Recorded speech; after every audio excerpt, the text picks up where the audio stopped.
Hi friend, welcome to my YouTube channel जिसका नाम है सहज स्टडीज़। ये चैनल मैं खास तौर पर पंजाबी विषय की पढ़ाई करने वाले बच्चों की मदद लिए बनाया है। ਜਿਹੜੇ बच्चे अपने एग्जाम की तैयारी कर रहे हैं वो इत्थे आके अपने एग्जाम की तैयारी कर सकते हैं। इस चैनल उपर सिर्फ पंजाबी विषय नाल संबंधित ही तैयारी करवाई जाएगी। जेकर तुसी किसी कंपीटिशन की तैयारी कर रहे हो तो मेरे चैनल को सबसक्राइब कर लो, मेरे वीडियो को लाइक करो, नाल ही नाल बैल आइकॉन ऑन कर दियो तो जो मैं नवा वीडियो लैके आवां तो तुहानूं नोटिफिकेशन मिल सके। मेरे वीडियो ते सुझाव भी दियो कि तुहानूं वीडियो किस तरह का लगा। जेकर तुहानूं पंजाबी के किसी होर टॉपिक ते वीडियो की लोड़ है तो भी मैनूं कमेंट करके जरूर दस्सिओ। अपने दोस्तों नाल इस वीडियो को जरूर शेयर करो। मैं तुहानूं इत्थे पंजाबी विषय नाल जुड़ी प्रीखिया योग हर वीडियो प्रोवाइड करवावांगा। नमस्कार साथियों, पंजाबी सबजैक्ट नाल जुड़े हुए टीचर बनने लिए जिन्हें भी कंपीटिशन ने उन्होंने अंदर एक खास तौर पर पूछा जाने वाला टॉपिक है साथियों पंजाबी भाषा के अध्यापन दीयां विधियां, जिन्होंने असीं टीचिंग मैथड या शिक्षण विधियां भी कह दिंदे हां। तो अज बहुत सारे इस चैनल के उपर वाच करने वाले साथियों की डिमांड सी कि इन्हां शिक्षण विधियां के बारे कोई वीडियोज़ अवेलेबल करवाए जान। तो साथियों ये मैं हुण शुरू करन जा रहा है। ये अगले आपां कई वीडियोज़ के अंदर पॉइंट टू पॉइंट इन्हां विधियां नूं आपां देखांगे। अज जोड़ा वीडियो लैके आया हाँ ये मुख जिहड़े साडी ਸਾਹਿਤ रूप ने जिवें कविता, नावल, नाटक, कहानी इन्हां दे बारे जोड़े पॉइंट ने उन्हां तो रिलेटिड वीडियो लैके आए। अगले वीडियो के अंदर इन्हां एक एक टॉपिक के अंदर सारे जिहड़े पॉइंट बनते हैं उन्हां दा आपां विस्तृत अध्ययन भी करांगे। तो सब तो पहला अज आपां जिहड़े सारे मुख साडे कोल ਸਾਹਿਤ रूप ने उन्हां दे किहड़े-किहड़े पॉइंट ने अर्थात किसी भी एक ਸਾਹਿਤ रूप ਨੂੰ ਆਪਾਂ ਕਿਹੜੀਆਂ-ਕਿਹੜੀਆਂ विधियां ਦੇ ਰਾਹੀਂ एक बच्चे ਨੂੰ पढ़ा सकते हाँ वो गल्लां लैके आए हाँ। मैनूं आस है कि आपनूं ਇਹ वडमूली जानकारी आपदे लई बड़ी ही लाहेवंद होएगी। तो अगले वीडियोज़ के अंदर आप इन्हां दा विस्तृत अध्ययन भी पढ़ांगे तो उस तो बाद आप इसके मल्टीप्लाई जिहड़े क्वेश्चन ने वो भी लैके आने की कोशिश करा। ये सब आपके सहयोग ते उपराले का सदका ही है जो आप इस चैनल को भरमा ਹੁੰਗਾਰਾ दे रहे हो। उसे कारण ये सब कुछ संभव हो पा रहा है। तो साथियों ऐसे तरीके नाल चैनल से जुड़े रहो तो चैनल को सपोर्ट करते रहो तो अपने साथियों को भी इस चैनल के लिए बोलो ताकि वो भी इस चैनल पर आके अपनी तैयारी है जी वो मुकम्मल तरीके नाल कर सकन। तो आओ साथियों शुरू करते हाँ आप पंजाबी भाषा के अध्यापन दीयां विधियां, यानी पंजाबी भाषा पढ़ाउण दे लई आपां नूं किहड़ियां-किहड़ियां विधियां की वरतों करनी चाहिए है कि आप बच्चे नूं बहुत सौखे ते प्रभावकारी तरीके नाल सिखा सकीए, समझा सकीए। तो साथियों सब तो वैरी इंपॉर्टेंट जिहड़ी साडी ਸਾਹਿਤ का रूप है वो आ जाती है कविता।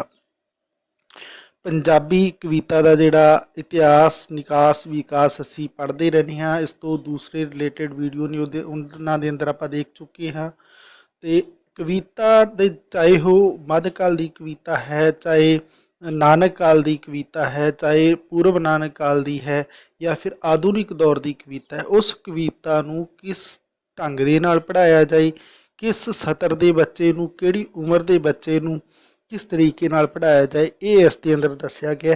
तो ये जिहड़े पॉइंट ने अज आप सिर्फ उन्हां दी ही गल करांगे। विस्तृत जिहड़ा वीडियो है वो बाद के अंदर तुहानूं इस चैनल पर प्रोवाइड करवाए जाएंगे क्योंकि एक एक जिहड़े ਸਾਹਿਤ रूप है उसका कंप्लीटली एक एक घट्टो घट्ट वीडियो जरूर बनेगा तो उसके अंदर आपको ज़्यादा समझने को मिलेगा। पर इस के अंदर सिर्फ कविता दीयां जिहड़ियां विधियां ने, जिहड़ियां प्रणालियां ने उन्हां दी ही गल की जाएगी। तो आओ साथियों आप कविता पढ़ाउण दे लई किहड़ियां विधियां अपना के या फिर किहड़ियां जिहड़ियां प्रणालियां ने अपना के आप बच्चे नूं वधिया तरीके नाल सिखा सकते हैं। तो पहला है साथियों गीत या नाट प्रणाली। ये बहुत ही प्रभावकारी विधि है साथियों। कविता पढ़ाउण दे लई सब तो अगर वधिया ते सौखा तरीका है तो वो गीत या फिर नाट प्रणाली है। ਇਹਦੀ ਵਰਤੋਂ ਕਿੱਥੇ ਕਰਨੀ ਹੁੰਦੀ ਹੈ ਸਾਥੀਓ? ਆਪਾਂ ਇਹਦੀ ਵਰਤੋਂ ਕਰਨੀ ਹੁੰਦੀ ਹੈ ਆਰੰਭਿਕ ਸ਼੍ਰੇਣੀਆਂ ਲਈ। ਆਰੰਭਿਕ ਸ਼੍ਰੇਣੀਆਂ ਦਾ ਮਤਲਬ ਹੈ ਕਿ ਜਿਹੜੇ ਛੋਟੇ ਬੱਚੇ ਨੇ ਉਹ ਗੀਤ ਦੇ ਨਾਲ ਜਾਂ ਫਿਰ ਨਾਟ ਦੇ ਨਾਲ ਜ਼ਿਆਦਾ ਸੌਖੇ ਤਰੀਕੇ ਨਾਲ ਸਮਝ ਜਾਂਦੇ ਨੇ।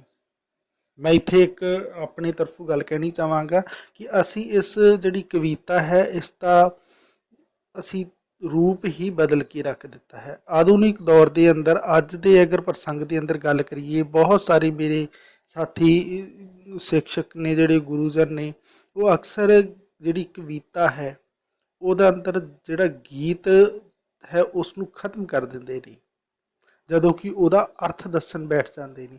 साथियों, अर्थ भी दसना जरूरी हो जाता है, व्याख्या भी जरूरी है, पर उस तो पहले पहले उसका गीत वाचन जेकर हो जाए तो ਉਹਦੇ वर्गी रीस नहीं है।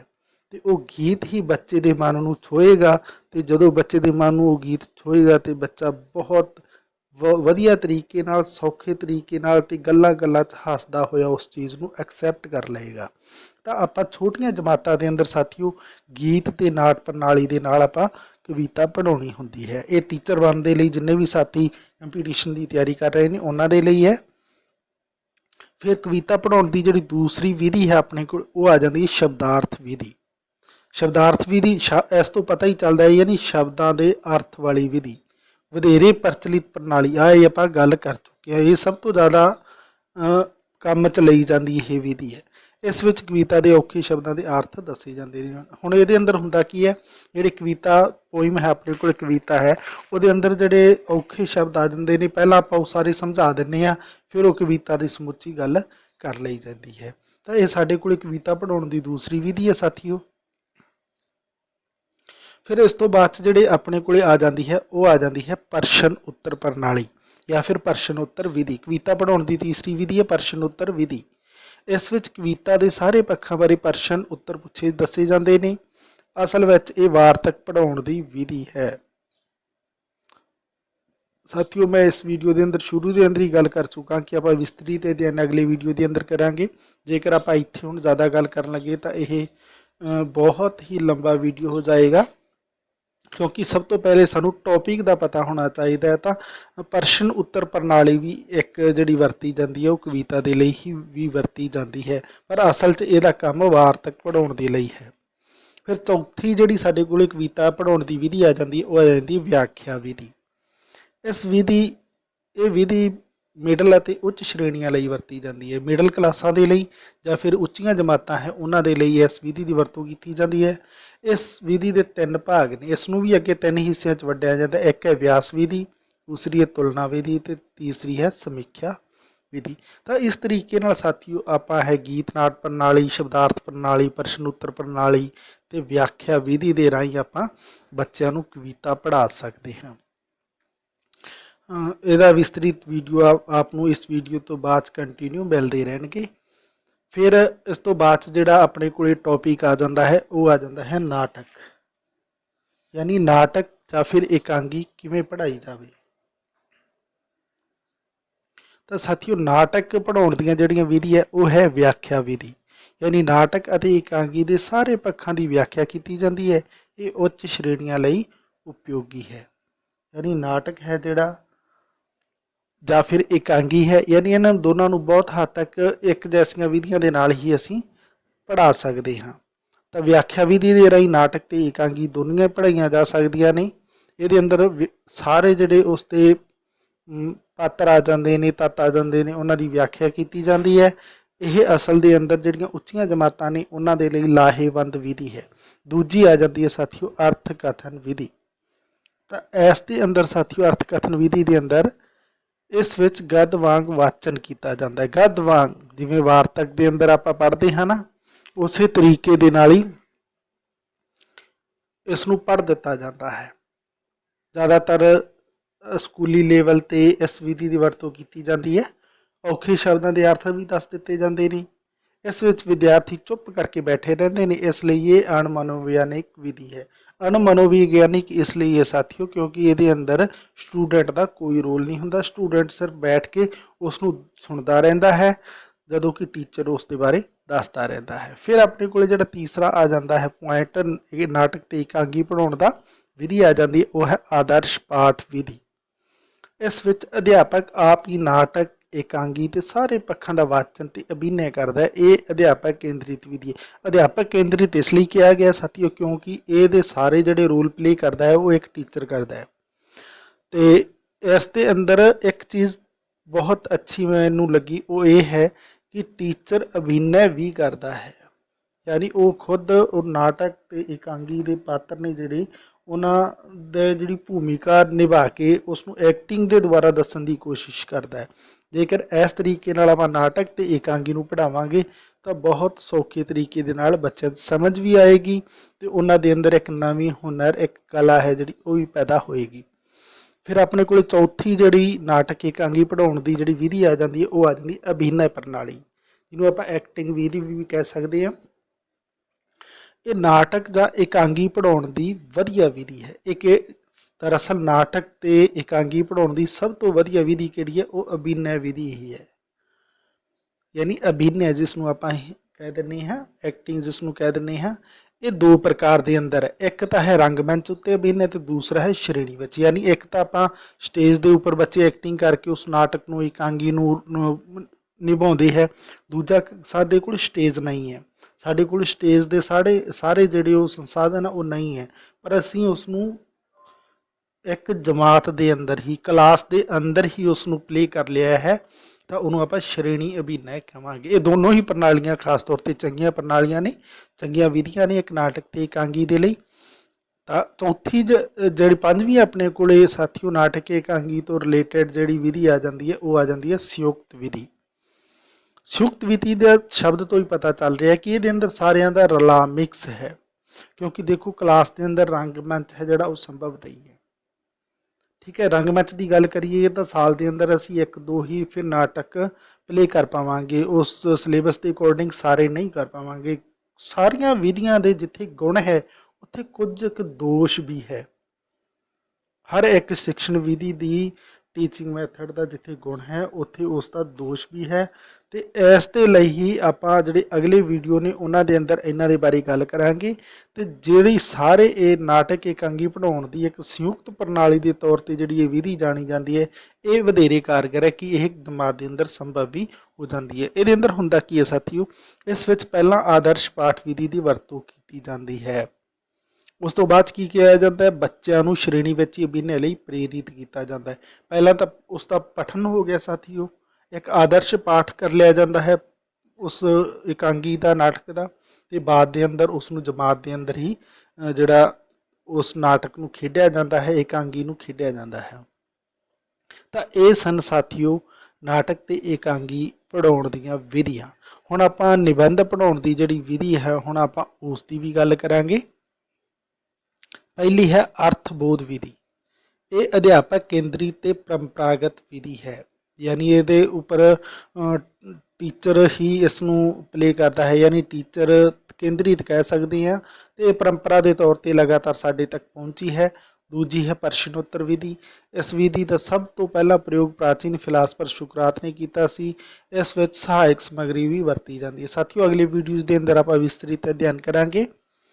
प्रश्नोत्तर विधि बच्चों को प्रश्न पूछ के जोड़ा संवाद किया जाता है, इस दे नाल बच्चे भी एक्टिव रहते हैं, क्लास के अंदर एक वधिया माहौल भी बनया रहता है।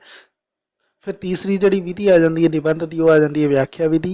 ये अध्यापक केंद्रित ते उच्च श्रेणियां लई उपयोगी है। व्याख्या विधि जदों गल आ जाती है साथियों, वो ज़्यादातर उच्चियां क्लासां दे लई ही प्रभावकारी हुंदी है, क्योंकि वड्डे जिहड़े बच्चे हुंदे ने वो ही व्याख्या नूं समझदे ने, जदों कि छोटे बच्चे हुंदे ने वो रस नूं मानदे ने। तो फिर चौथी जिहड़ी विधि आ जाती है वो आ जाती है विश्लेषण विधि। ये व्याख्या विधि का ही सुधरिया होया रूप है। इस विच प्रश्न पुछ के विश्लेषण किया जाता है। तो साथियों जिहड़ा निबंध है उन्होंने आपां अर्थबोध विधि, प्रश्नोत्तर विधि, व्याख्या विधि ते विश्लेषण विधि के राही आपां समझ सकते हैं। एक होर जिहड़ी अपने निबंध तो रिलेटेड विधि आ जाती है वो आ जाती है साथियों समीक्षा विधि। तो समीक्षा विधि के अंदर की हुंदा है, इस विधि की वरतों उच्च श्रेणियां विच हुंदी है, वड्डियां जमातां च की जाती है साथियों। इस विच निबंध के सारे तत्वों का विश्लेषण करके परख की जाती है। ये अंदर की हुंदा है, जिन्ने भी निबंध के तत्व हुंदे ने उन्हां नूं असीं निखेड़ के उन्हां नूं असीं विश्लेषण करते हाँ, समझते हाँ। तो इस तरीके नाल असीं जमात के अंदर छोटियां ते वड्डियां जमातां के अंदर निबंध है जिहड़ा वो पढ़ा सकते हैं। उस तो बाद साडे कोले साहित्य का रूप एक गल्प आ गया साथियों, नावल ते कहानी। ये दोनों के लिए असीं एक ही विधियां की वरतों कर सकते हैं। गल्प के नाम तो इन्हां नूं असीं जानते हाँ। इस दे अंदर आपां गल करांगे कि एक अर्थबोध प्रणाली है यानी अर्थबोध विधि है। औखे शब्दों के अर्थ दसे जाते हैं। ये दोषपूर्ण विधि है। यदी गल भी आप दोषपूर्ण क्यों है, यदी गल आप जोड़ा नावल तो कहानी की शिक्षण विधि तो रिलेटेड वीडियो होएगा उसके अंदर करांगे। आदर्श पाठ विधि ये अध्यापक केंद्रित विधि है। नावल कहानी अध्यापक आप पढ़ाता है, यानी नावल तो कहानी आदर्श पाठ विधि के अंदर टीचर पढ़ाता है। प्रश्न उत्तर विधि है जी, यदा प्रयोग माध्यमिक श्रेणियों के लिए जी सैकेंडरी पद्धर दी जमातां ने उन्होंने अंदर असी प्रश्न उत्तर विधि के राही भी नावल तो कहानी पढ़ा सकते। ये बच्चे भी एक्टिव रहते हैं तो बच्चों के अंदर एक जिज्ञासा भी बनी रही है। फिर जी चौथी साढ़े को शिक्षण विधि आ जाती है व्याख्या विधि। तो इस विच अध्यापक मौखिक पाठ करने तो बाद व्याख्या करता है। पहला अध्यापक टीचर है जोड़ा उसका पाठ कर लेंदा है तो बाद के अंदर उसकी व्याख्या करता है। तो फिर अपने को एक होर आ गया, वो आ गई व्याकरण की सिक्ख्या। व्याकरण की सिक्ख्या बहुत इंपॉर्टेंट है साथियों। व्याकरण की सिक्ख्या को आप तीन विधियां च वंड के पढ़ सकते हैं। पहली आ जाती है निगमन विधि। इसनों नियम तो उदाहरण विधि भी कहा जाता है। ये अगे दो प्रकार की है। पहली है सूत्र विधि, यानी व्याकरण नियमों को सूत्रों के रूप में याद करवा के समझाया जाता है। तो दूसरी आ जाती है पाठ पुस्तक विधि। इस विच व्याकरण की पाठ पुस्तक साधन बनाया जाता है, यानी जी व्याकरण की पुस्तक है उस दे राही ये चीज़ समझाई व्याकरण समझाई जाती है। ये निगमन विधि। फिर साढ़े को आ जाती है व्याकरण की जी आगमन विधि है वो आ जाती है। आगमन विधि के अंदर साथियों की है, ये निगमन विधि के उल्ट है। इस विच उदाहरण दे के नियम समझाए जाते हैं। इनू भी दो भागों च वंडिया जाता है। एक प्रयोग विधि। प्रयोग च की हुंदा है साथियों, इस विच उदाहरण के रूप में प्रयोग करके नियम समझाए जाते हैं। तो दूसरी आ जाती है सहयोग विधि या सह संबंध विधि भी कह दें आप। इस विधि राही पाठ विच आए सारे वाक्यां अनुसार ही पाठ पढ़ाते समय नियम समझाए जाते। जो आप पाठ पढ़ा रहे हैं उसके नाल नाल उसके नियम भी समझाते जाते हैं। उन्होंने आप सहयोग या फिर सह संबंध विधि आख देते हैं। साथियों व्याकरण पढ़ाने की जी तीसरी जी विधि आ जाती है, सिखाने की जी विधि आ जाती है वो आ जाती है प्रत्यक्ष भाषा विधि। ये अंदर इस विधि द्वारा जोड़ा व्याकरणिक नियम तो सिद्धांत रचना तो अभ्यास द्वारा सिखाए जाते हैं। तो साथियों ये सी पंजाबी साहित्य के मुख रूपों को पढ़ाने के लिए, बच्चों को ट्रेंड करने के लिए, सिखाने के लिए साढ़े को जो टीचिंग मैथड ने शिक्षण विधियां है वो किस तरीके नाल प्रयोग में एक टीचर लिया सकता है उसके बारे इन्हों का विस्तृत वीडियो नहीं अगे तो मिलणगे, जिन्हों के अंदर आप हर एक विधि का विश्लेषण करके उसके गुण तो दोषों की भी गल करांगे। तो ऐसे तरीके नाल साथियों चैनल पर जुड़े रहो। अपनी जो भी तुहाडी क्वेरी है, जो भी तुहाडे क्वेश्चन ने वो कमेंट करके जरूर दस्या करो ताकि उसके अकॉर्डिंग नैक्सट वीडियो तैयार किया जाए ताकि ज़्यादा तो ज़्यादा स्टूडेंट के लिए वो लाहेवंद हो। धन्यवाद साथियों।